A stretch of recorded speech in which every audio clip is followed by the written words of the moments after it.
What's up, guys? Doing a quick update.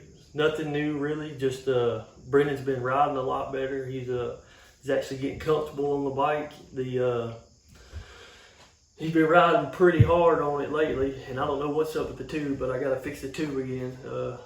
Find out where it's leaking and throw another one in it, so I'll be doing that tomorrow.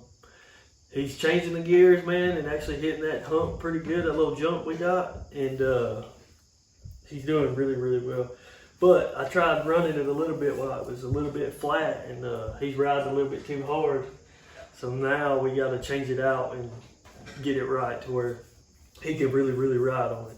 But other than that, man, no really new updates. Just you can see in the video, he's getting on the throttle a lot more. He's hitting first, going into second, and hitting that jump, man. And I think we're track ready. So we're getting ready to do that, man. Y'all just keep subscribing, man, and getting people share it like crazy, man. And y'all come along on this journey with us. It's gonna be fun. We'll have some more content coming up late in the week, next week, and we'll be rocking and rolling, man.